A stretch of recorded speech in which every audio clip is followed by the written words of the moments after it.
If you search for the word resume on the Harvard Business Review website, 2,216 results pop up.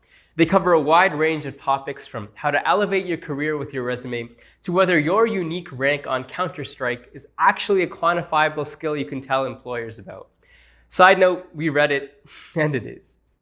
Whatever the topic of the article, the sheer number of results that come up tell us that a resume is a pretty important part of the hiring process.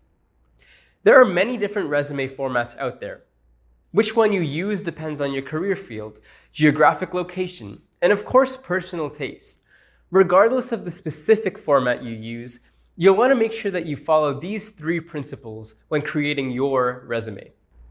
First, make sure that your resume is consistent in its format and content. The spacing, underlining, font, and bolding choices you make should be consistent across all sections of your resume. It's usually a good idea to make sure that your format remains consistent after you convert documents to a PDF. Many employers will ask you to upload a PDF version of your resume, and the last thing you want is for that to change the format and to mess up your spacing and format options. The next principle in resume building is to make your resume easy to read. Employers typically look at resumes for only 6 seconds before deciding whether or not to move on to the next candidate.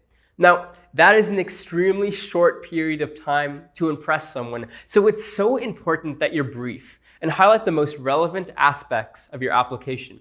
Therefore, you'll usually want to limit your resume to one single-sided page. You'll also want to make sure that you leave lots of white space to make it easy to skim.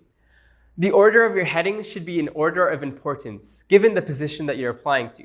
For example, on your resume, you may choose to put your education on top, followed by your work experience, and then volunteer work. Lastly, you'll want to make sure your resume encompasses your experiences. To avoid raising any red flags, try stay away from having significant information gaps, like a missing summer. Even if you didn't have a formal internship, you can still include any volunteer work or projects that you worked during that time. Most resumes will have headings for your education, previous work experience, projects, volunteer works, and skills and interests. Within these headings, order each item in according to which one was most recent. In your resume, you don't need to include your job objectives, references, or any personal information like photographs or political beliefs. I'm sure we've all seen that unnecessarily extra resume that seems more like a profile for a dating website. You don't want to be that person. So keep the content on your page professional.